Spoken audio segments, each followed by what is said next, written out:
I think stress really ends up prematuring people's endocrine systems. They don't make testosterone as efficiently. Women lose their ability to make estradiol. But the big one is they lose that growth hormone early. And then all of a sudden they're accumulating visceral fat. They don't feel as cognitively sharp. They're not getting that good circadian pattern of sleep and repair at night, which you're supposed to do.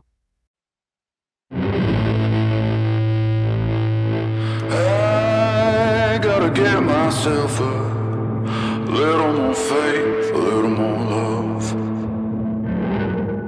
I'm your host, Krista Bigler, and I'm going to guess we have at least one thing in common, that we're both in pursuit of a less stressed life.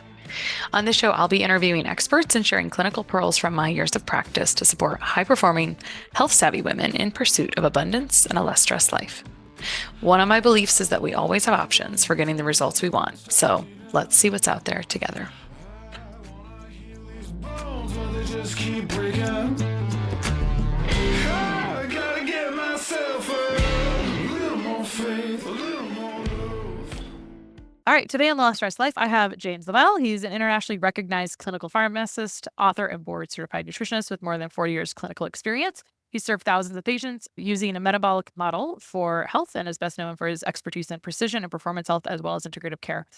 He's got a lot of projects. He's the founder of Metabolic Code. I heard him speak at Dutch Fest years ago. I feel that he has a lot of experience in sports and athletic medicine and also currently serves as Chief Science Officer at Lifetime, which I just found out was formerly Lifetime Fitness because I wasn't sure either. Is this the right place? So today, James is here to talk to us about, he could talk to us about absolutely anything, but we're going to talk a little bit about peptides. Maybe we'll talk a little bit about metabolic health and blood work. Gosh, that sounds like a fun topic too. Welcome to the show, James. Great to be here. Excited. All right, cool. We love good nerdy topics here. We love being super nerdy. I am going to just jump straight into peptides. We actually are familiar with peptides already, right? We're familiar with collagen peptides. We're familiar with insulin and growth hormone peptides, but they've captured a little bit more attention and kind of the biohacking and health world in the past years. I don't know how many years, right? And so I think you're going to have a little bit of a handbook on peptides. So you've been working with peptides for a while. So give us a little bit of an overview on peptides. Give us a little bit of a big picture before we dive in. Sure. Yeah, I guess the first thing is identify what is a peptide, right? So a peptide is a string of amino acids that's smaller than a protein. And typically peptides are categorized by the Food and Drug Administration as less than 42 amino acids in length. So what peptides are signaling stuff that your body makes in order to, I would say, maintain homeostasis. But as we age, we get sick, we're under stress, maybe we're on a lot of medications that alter our gut. For whatever reason, our body can get compromised on its ability to make those peptides that help us to heal and maintain homeostasis. Or just because of age and we start to lose our ability to release growth hormone, peptides can help us to restore normal metabolic function. And so peptides are things that our bodies make, and we make thousands of them. And it's a natural process. The real big popular one right now, of course, are the GLP-1 peptides, which of course relate to weight loss. And that certainly has captured people's imaginations. But peptides were grabbing people's thought processes before what I'd call the GLP-1 rush. Let's also give a little bit of lip service to why there's some controversy. But what I'm looking at, and then there's a lot of, you could go a long way with that. But what I really want to know is there's something with injectable versus consumable versus something. There's some legal issues now. It's one of those areas that's gotten some issues with how are people sourcing this. So will you talk about that briefly just to understand that? Because it's not like one of these things that we can say like peptides are awesome. Everyone could take peptides. Actually, you make your own peptides. So what are the current rules? So, the FDA has rules for is it an approved drug? So you hear of something like sermorelin, which is a growth hormone secretagogue, which is an approved drug peptide, just like you mentioned insulin is a peptide. Peptides aren't new. Since 1923, we've been looking at peptides like insulin. The issue becomes, is it safe? How do they get made? If you're taking something orally or topically, are they effective? So there's layers to that. I'd say the first layer is there's a lot of peptides that people buy online are not for human or animal use, which I always think, well, why would you want to buy that? But people still buying them. And you have to realize that because it's not for human or animal use, when they're made, they don't have to stand the standard operating procedures or the SOPs of making something that you're going to inject in your body for human use.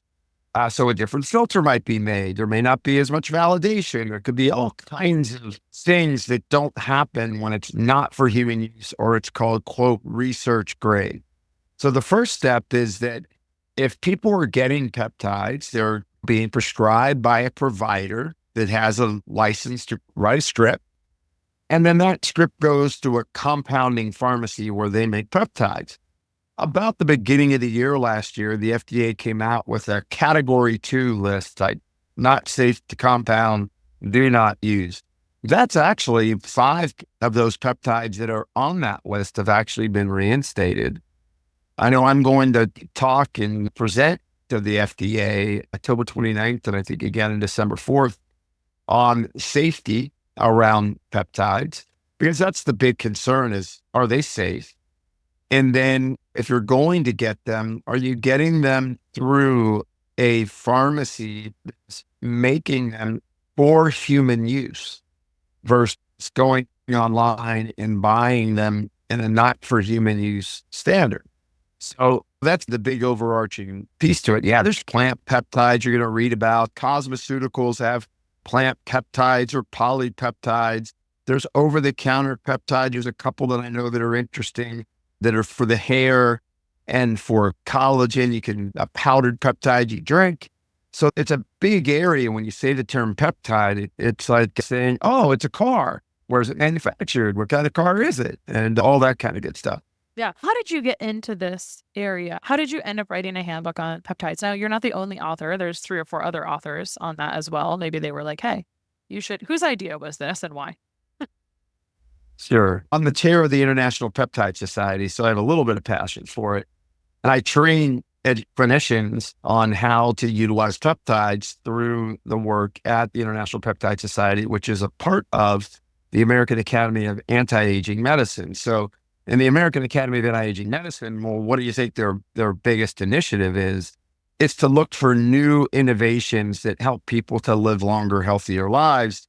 And when you look at the peptide research internationally, certainly different countries have either more peptides being utilized or maybe they're even restricted more. But my interest came about it, honestly, it came about on a personal level. Yeah, my son had a Liz Frank injury. It was an injury that's pretty significant. He was a 2-sport all-state athlete, getting ready to go to college to play football, and he gets a Liz Frank injury in the second round of the playoffs in the California State Championships.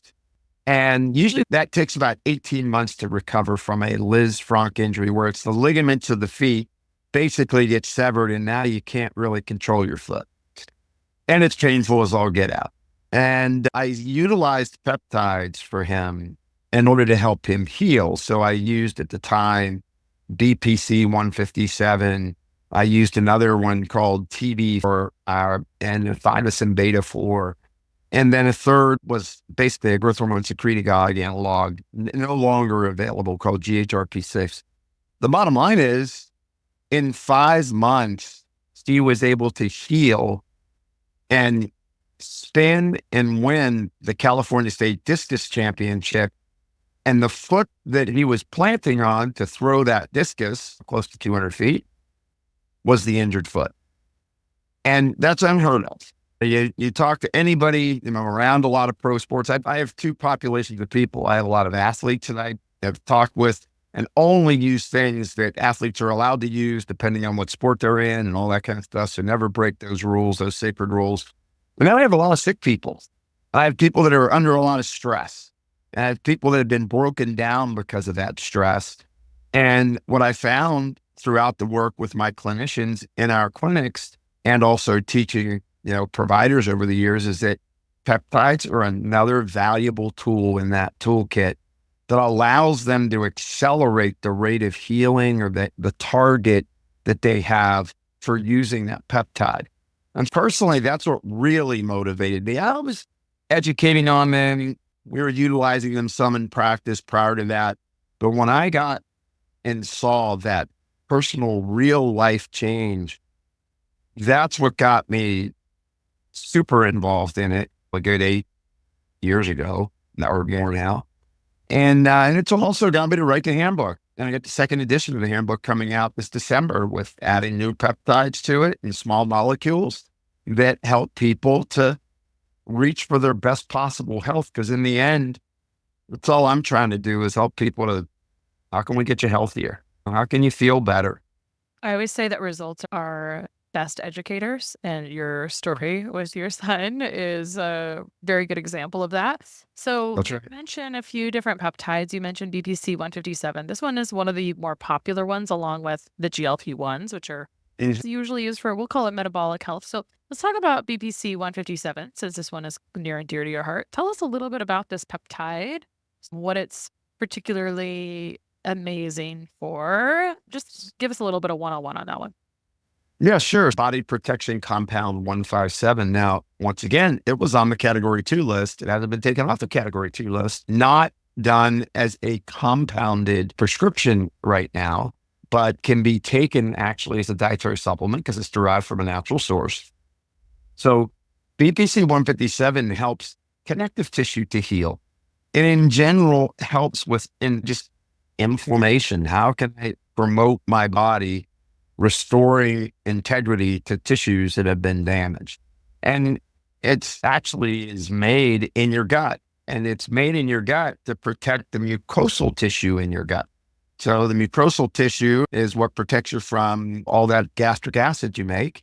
And of course, when people they get ulcers, they get irritations, they get GERD, they can get, what's used a lot is in injury. So a lot of athletes have used it to help them repair from injury.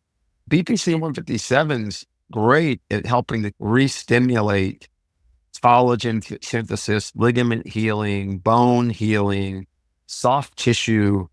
And there's some other things that it's in the literature for. Oh, it helps to stimulate growth hormone. Not so much. Helps an antidepressant.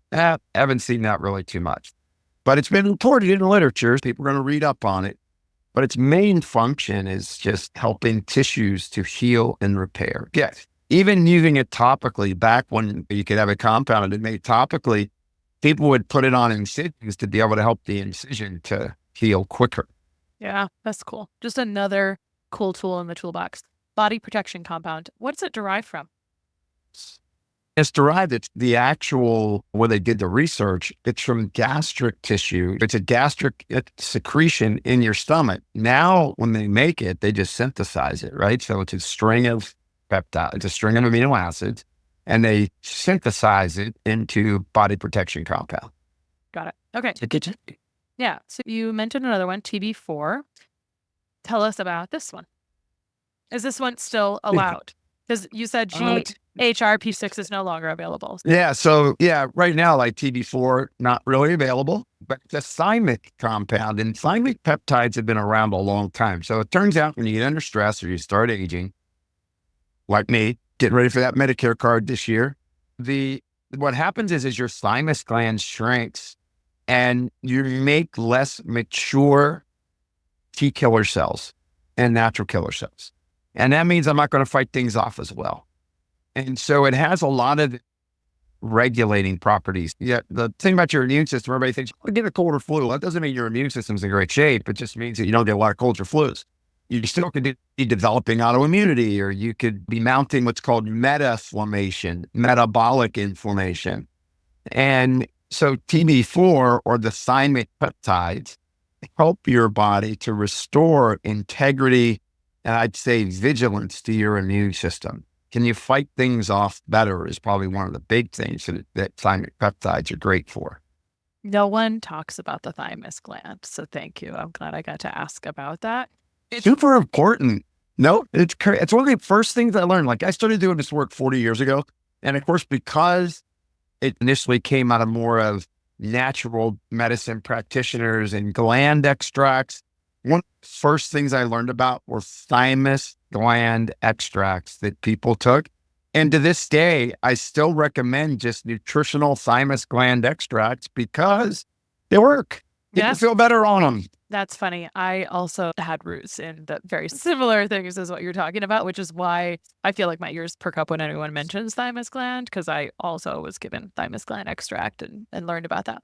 And then we have the opposite. I think my mom had her thymus gland removed because of her autoimmune condition. So anyway, just no one talks about it until they're like, we should try to remove that, see if it helps. It did not. When in doubt, remove something. But yeah, has been our approach. Has been our approach. Okay. Are there any other favorite peptides? So one of the tricky things here, and people ask me, they're like, have you heard of this peptide for hair growth or something? I was like, I honestly don't Right. know, because this is one of those areas where is it prescription? Is it available? Etc. So are there Right, other peptides? right. I think BPC 157 is most popular. Oh. The longer GLP-1, which is a whole, honestly, I feel a little different topic. Maybe we will get into metabolic health in a moment here. Are there any other favorite peptides that are still available for use that you love? Oh, yeah, there's several. I think one of the big ones is sermorelin, the growth hormone secretagogues. And the reason for that is it isn't because of the obvious. Okay, if I do growth hormone, I'm going to lean out and I'm going to get more muscle, which is pretty important because sarcopenia is a big problem in the 55 plus population. People lose muscle. Muscle's the currency of aging. And when we get under stress, like one of the biggest things that happen when you flatten your cortisol curve or you get under times of stress and you're making a lot of cortisol, is you stop what's known as growth hormone releasing hormone signaling. So you lose growth hormone signaling. Now, why is that important? Obviously, from the tissue and the anabolic side, it's important, but it's also important in helping your master slave clock, known as your suprachiasmatic nucleus in your brain, to regulate your circadian patterns for the next day. So when you give sermorelin, and I always have taught that give it at night, and if you're going to do it once a day, do it at night, because people report, especially people over the age of 50, listen, am I sleeping better? And that's because you're restoring the natural rhythm of growth hormone release, which helps to signal that next day of patterns of how you release hormones. And so for me, what I find is if people are under more and more stress at earlier and earlier ages, so they're shutting down that growth hormone release. And the cool thing about sermorelin is that you're not taking growth hormone, you're just telling your pituitary gland to release the growth hormone. Yeah. Because as you get older, you make plenty, you just don't release it. And the other one I think why I think it's also interesting is that we've been teaching it. I'm teaching a course on weight loss this coming weekend at the American Academy of Aging Medicine. We'll probably have a couple hundred docs there. When you use something like sermorelin with a GLP-1, so people are using the tirzepatide or semaglutide for weight loss, 30 to 40% of that weight loss, if they're not doing proper nutrition, getting enough protein, not exercising, 30 to 40% of their weight is going to be lean mass. That's a lot of lean mass loss. And so sermorelin can be a great adjunct to people that are doing tirzepatide or semaglutide to help retain some of that lean mass. And once again, I'm going to lean back on, as long as they go ahead and keep making sure they're improving their nutrition status, right? Getting enough protein, 1.2 to 1.6 grams per kilogram is the recommended amount for that. And trying to do some weight bearing exercise. And that's how you can optimize things. So I really like sermorelin. You mentioned hair growth, the copper peptides for hair growth. GHKCU is a peptide that helps with, first of all, it's a gene regulating peptide. So it keeps your genes stable. And so that's good for your hair because when your hair follicles start to age or you've got autoimmunity in them, right? And you're losing hair, it can help to stabilize that interaction. And in addition to that, it can help to stimulate hair growth again. So GHKCU, you'll see at least in compounding pharmacies, when they have a hair formula, it's one of the important ingredients that they use for that. That's very So fun. that's a great one. And then of course, SS31, which is now becoming very popular because it's a mitochondrial peptide. So, everybody was into MOTC, which is a mitochondrial peptide. And why is that important? It turns out that when we get sick and we get old, or if we're under chronic inflammatory processes, we start to lose mitochondrial vigilance. We just don't make as much energy as we're supposed to. And we got to repair those mitochondria so they can start getting back online and making energy the way we're supposed to in every cell of our body. So SS31 is known as a mitochondrial peptide that helps with stimulation and rejuvenation of the mitochondria in your cells. And that means you're going to have more energy. And that's great. So SS31, really interesting peptide related to that. And there's other peptides that are exciting. I think AOD has just come back. AOD was actually generally recognized as safe. So AOD is a growth hormone fragment. So it's a small portion of growth hormone. And what it does is it helps to stimulate fat loss. So you burn fat with that portion of AOD. Used a lot in weight loss, used a lot for energy, which is great. So that's another peptide that's valuable and on its way back. And the other one that was really popular and big, if you think of things that really moved the marketplace and got people's awareness up, BPC was a real big one. CD4 was a very big one. And then ipamorelin and CJC 1295, which were both basically growth hormone secretagogues. And why were people reaching to it? Help them retain their lean mass, to get lean mass back. And I personally think, because my clinics that I've had or participated in, seen thousands and thousands of people over the years, I think stress really ends up prematuring people's endocrine systems. They don't make testosterone as efficiently. Women lose their ability to make estradiol. But the big one is they lose that growth hormone early. And then all of a sudden they're accumulating visceral fat, they're accumulating body fat. They don't feel as cognitively sharp. They're not getting that good circadian pattern of sleep and repair at night, which you're supposed to do. So those are the biggies. Obviously, I got a lot of other favorites, but those are some of the big ones. Yeah. Let me ask you a few questions about that before I dive into the little sentence you said there that I think is like worth highlighting and underlining and repeating. But let me go backwards a little bit. Cimarelin helping with sleep. I want to ask about this a bit more. I don't know the percentage of people that struggle with sleep, but it's like a lot of the population. So I was talking to a different doctor last week about sleeping medications, because really sleep is it's a non-negotiable, and it becomes a non-negotiable when you test the limits and then things fall apart. Yep. Which happens a lot, right? And there's lots of examples, but we were talking about the challenges of sleeping medication, how it'll work for a while and then it will not work.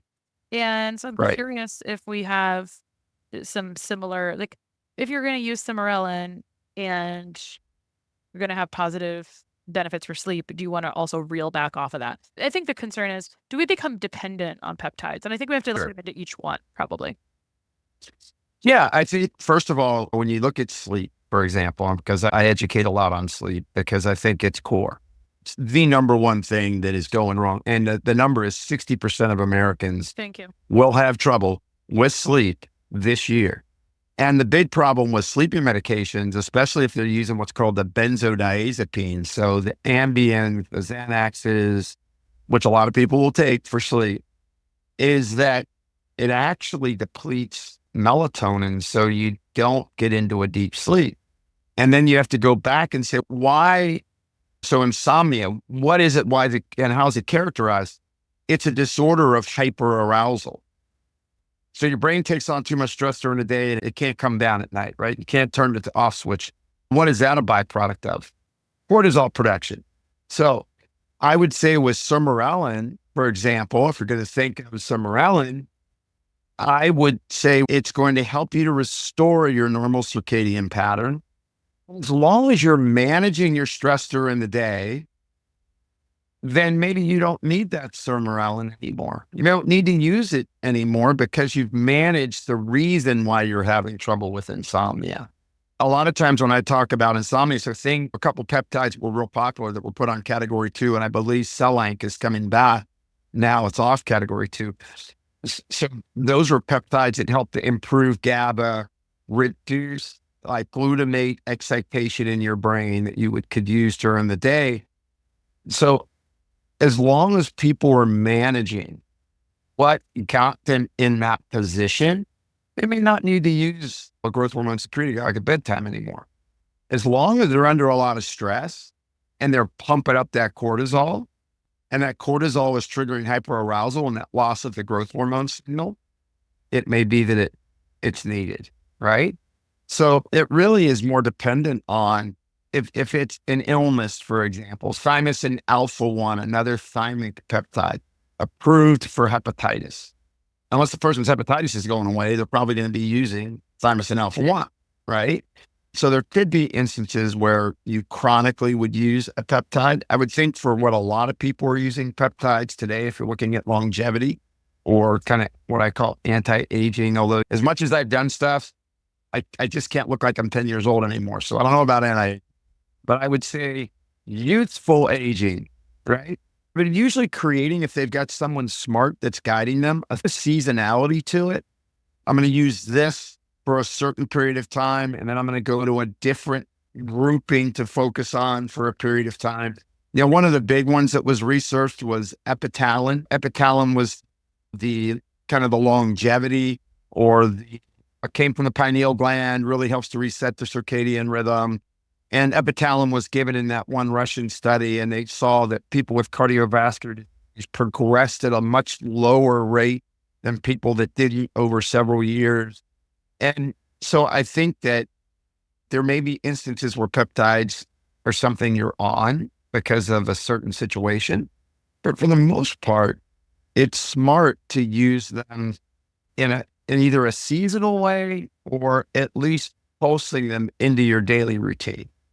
I am a fan of seasonal or pulsing use with things for a few reasons.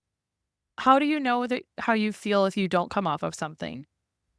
And unfortunately, we won't go into this. Unrealized stress is a real challenge, right? People may not realize that's the reason that they're having stress problems. I would That guess. doesn't have anything to do with it, does it? Yeah, I would guess that's always this age-old question for me. But I love the idea of pulsing, using it seasonally. And I also think humans, this is a generalization that I observe in my client base. And I just think we're all humans, and I don't like blaming us for being human. I just think people get sick of taking things. I think we like it Absolutely. if we have results. And I think we're very attached to, I love results too. And that's why I think this, even as a clinician, understanding using peptides, and for you especially, it's like it's exciting, right? To see that kind of result for your son, and then for your clients or for anyone getting these things, For right? myself, Right. It's just, this is exciting. Isn't it exciting to use these amounts of things that are already being produced in our body that unfortunately, due to stress, most of them are on decline, right? Is that the summary essentially? yeah.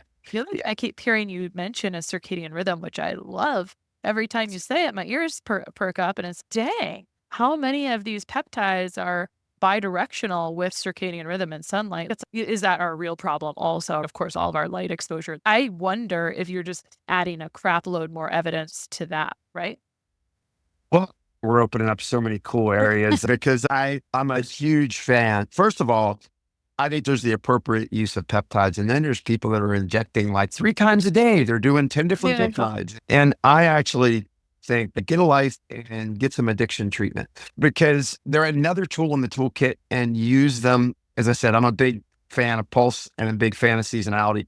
In terms of that whole piece around light, I think that they do play a role in what we should be making. And because we're now hyper exposed to light, I'll tell you a personal story that's exactly on that. I moved to the darkest spot in a 5-state area when I was 29 years old. And there was literally an observatory there for planetary observation because it was so void of extra light. And when I drove to my home out in the middle of the country, I had wildflowers growing and looked out at the stars at night and saw shooting stars.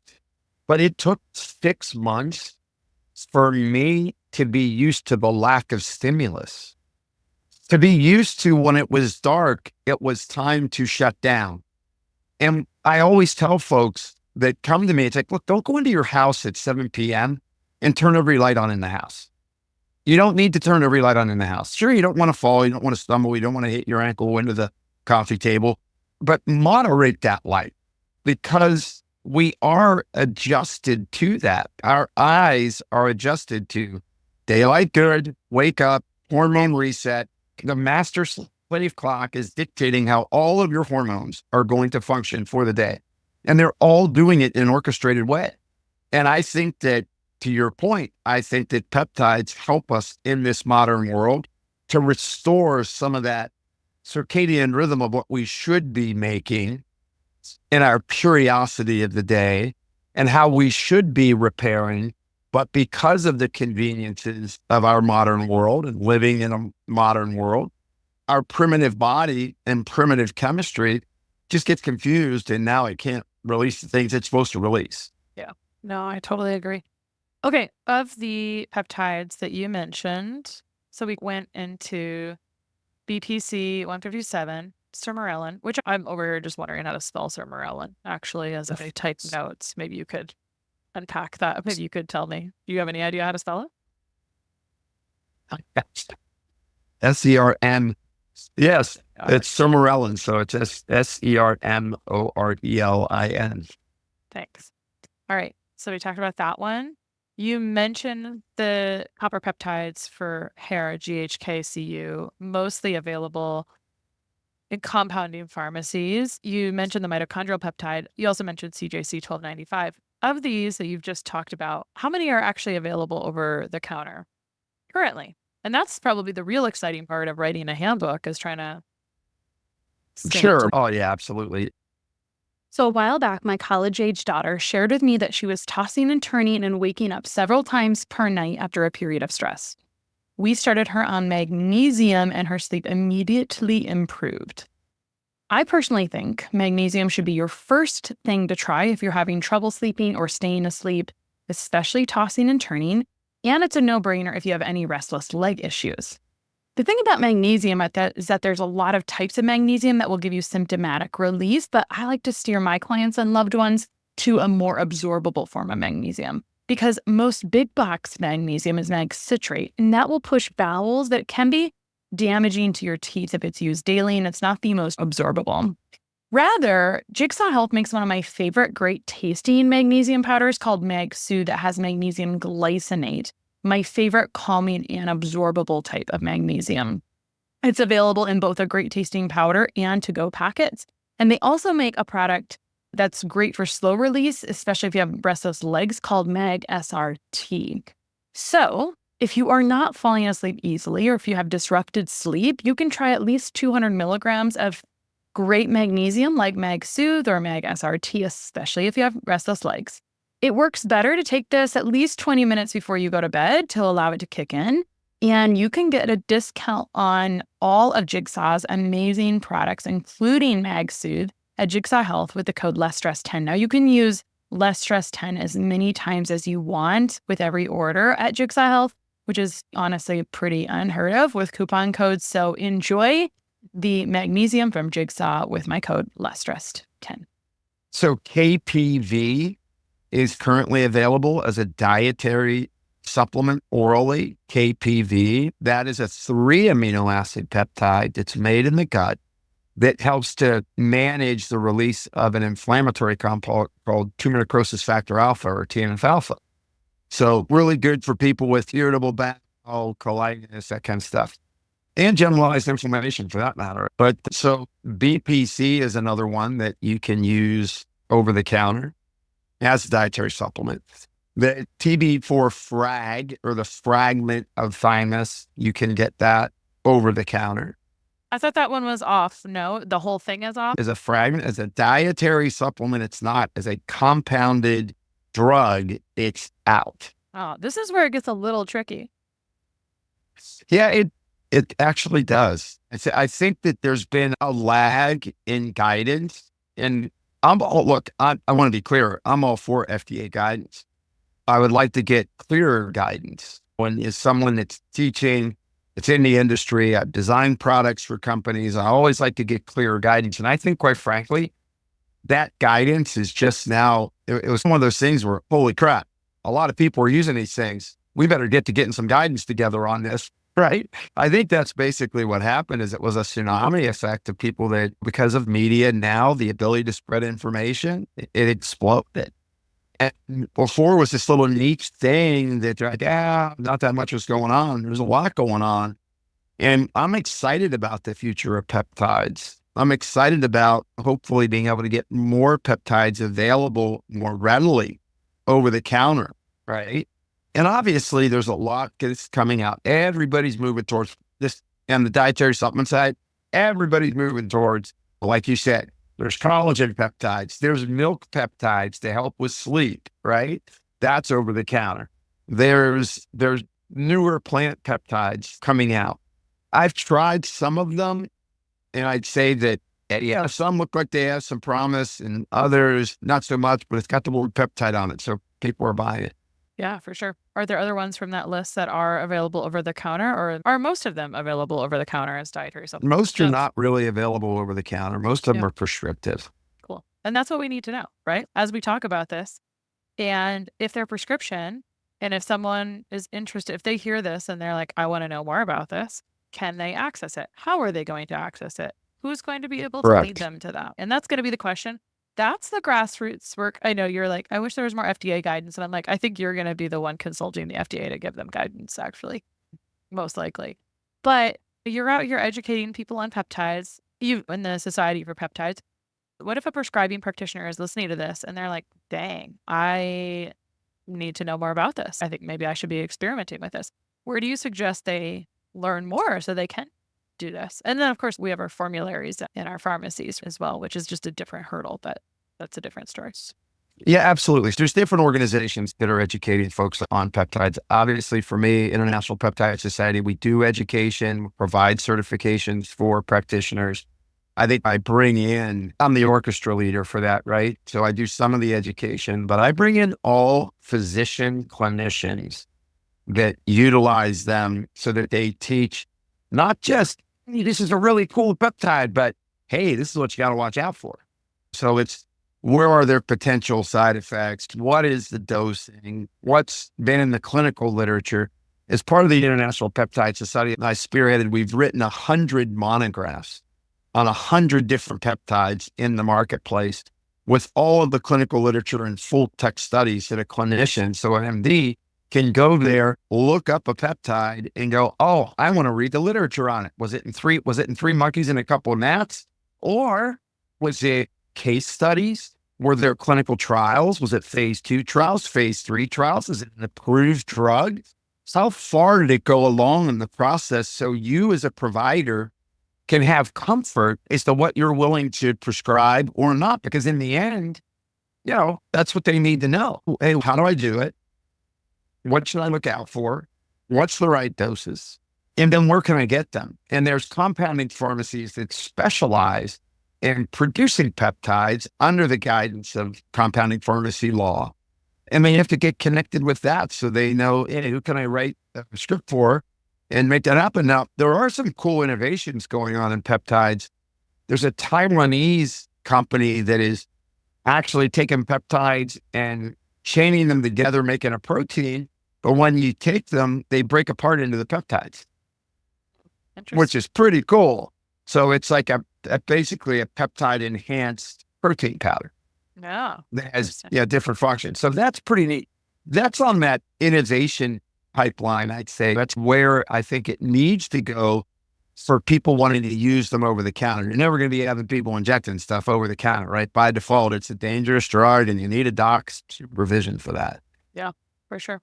On the note of what should I look out for, are there any big contraindications? I know this is a broad topic, but are there any big contraindications that pop up for you automatically since we're talking about this topic? And we mostly highlighted this is cool, this is cool, this is cool. there anything?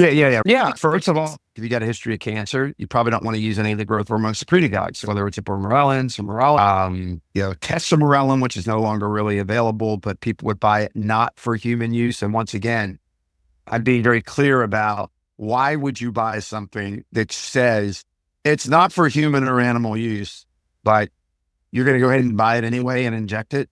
So I'm being pretty straightforward, I hope, and I let people know, make sure it's for human use, get it through a provider. So the big one there would be sermorelin on history of cancer.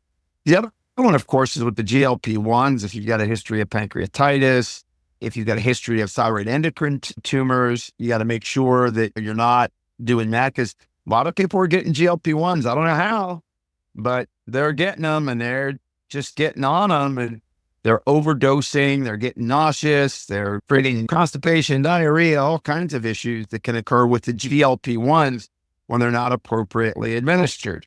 So that's a big one.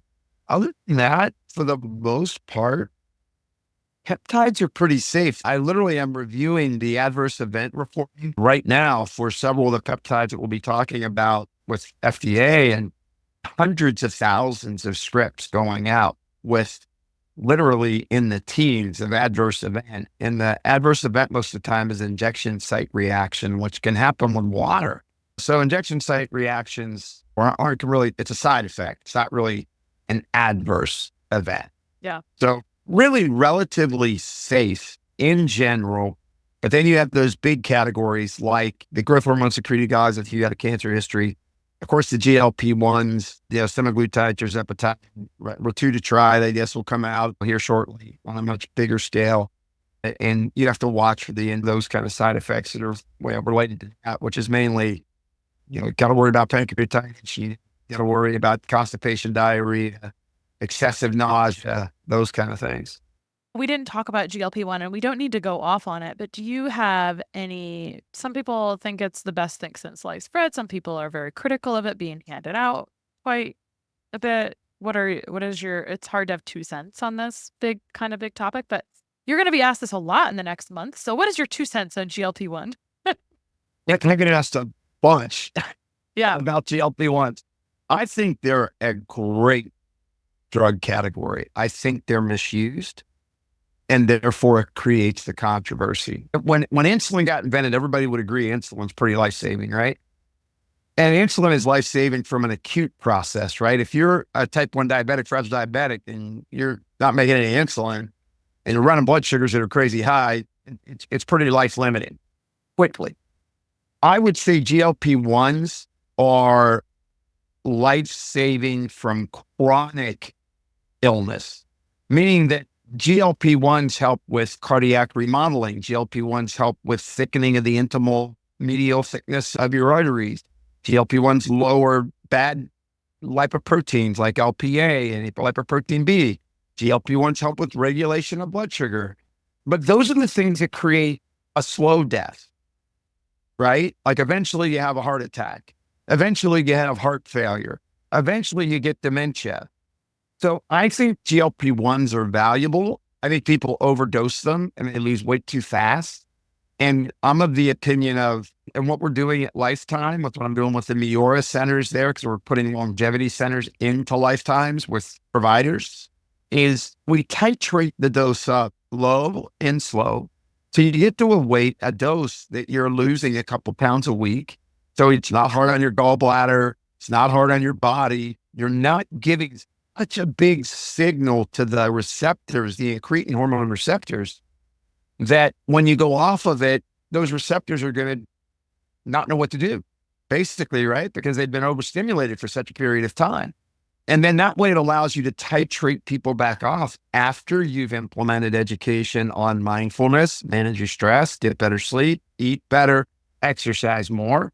And then maybe you can get by without any GLP-1. I'm not talking about a type 2 diabetic that may need to be on it because of their disease state.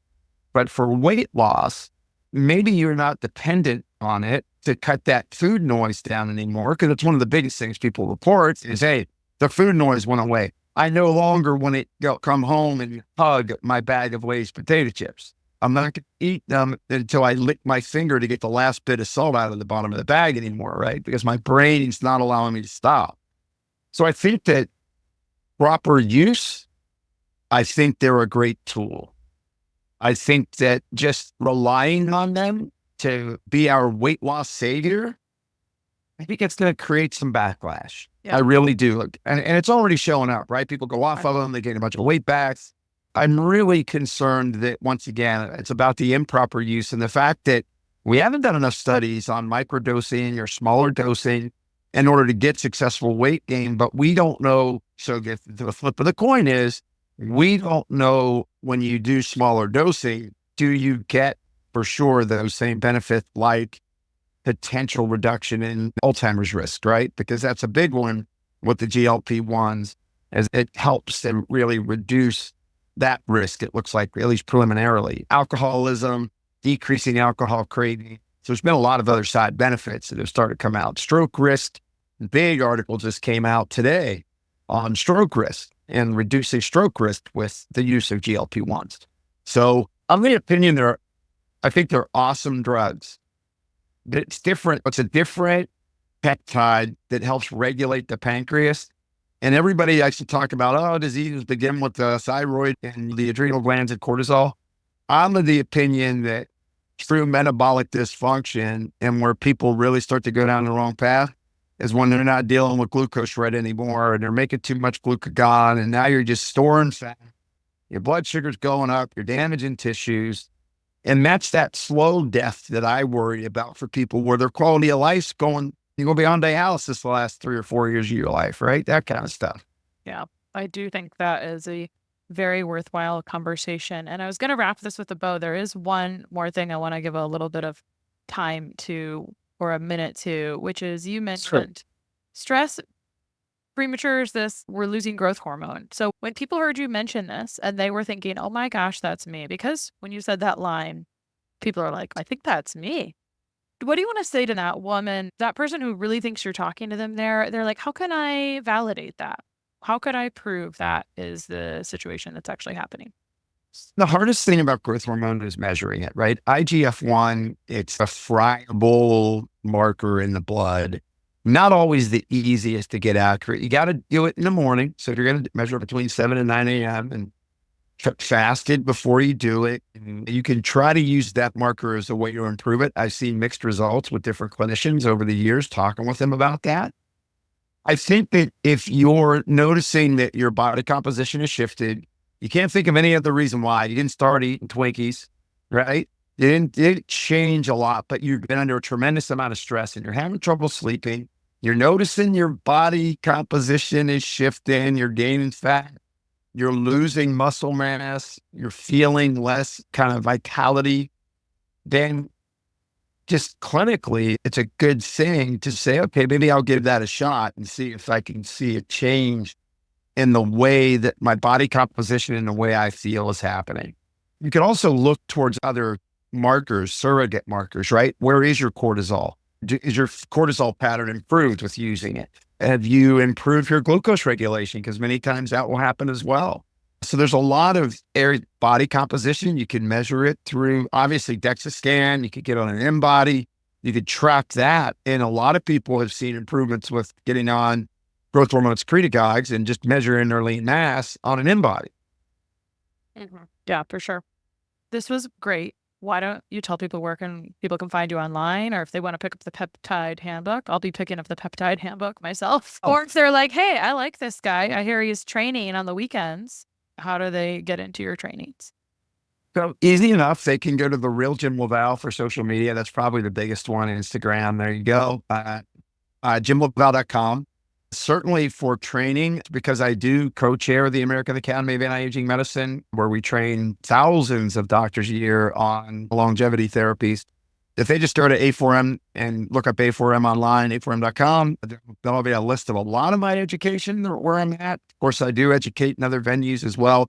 Metabolic Elite. I just did a big weekend called Elite Minds, where we had a group of leading performance coaches and myself do education oriented at strength and performance enhancement. That was a fantastic weekend. And I did talks on metabolic inflammation, understanding metabolism, as well as gut, immune, brain. That interface of how do you work with gut, immune, brain, identify when there's issues and what do you do to resolve them. So that's a good one too. So metabolicelite.co, you'll find me there too. Perfect. Thank you to your son and his friends for connecting us to talk about peptides today. Thanks for coming on. Great. Bones, but they just keep breaking.